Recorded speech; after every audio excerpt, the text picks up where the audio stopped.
Hello guys, isang mapagpalang tanghali po sa ating lahat. So, kami po ngayon ay pupunta sa gawain namin sa kabilang ilog. So, yan po, kasama ko po ang aking mag-ama, ang aking supporter sa aking gagawin.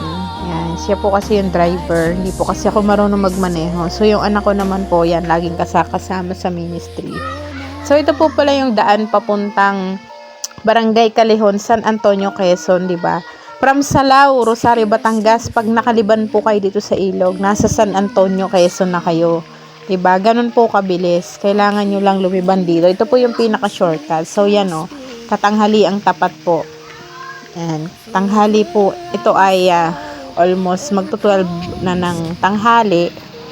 At kami pupunta dun sa aming pupuntahan. So, nga pala po, yung pupuntahan namin is wala sa bahay. Kaya, so yun, sayang lang yung lakad namin. Kaya, pabalik na po kami ng Salao.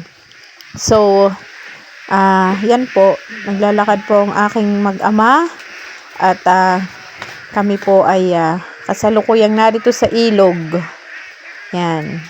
Bihira po kasi yung makita kami ng mga nalangoy-langoy dito. So, yan o. Sa paglalakad po namin, nakakita po kami ng mga bibe na naglalangoyan. So, tuwan-tuwa yung anak ko kasi nakikita niya yung mga bibe na langoy. Yan. Kita niyo po yan. May mga grupo ng mga bibe na lumalangoy. So, maganda nga rin po itong ilog na to. Yan. Kita niyo yung anak ko nagtututuro. So, iniwan na kami ng aking daddy, ng aking kasama. Lakad na. Yan. So, yun nga guys, kami ay pauwi na. At sayang lang yung aming lakad. Pero okay lang yan. Ganun talaga. Sacrifice. Basta sa ikabubuti ng aming para sa mission. So, yun nga, yan. Kita nyo naman po ang grupo ng mga bibi na lumalangoy. Diba? Ang dami nila. Yan, nakakatuwa naman.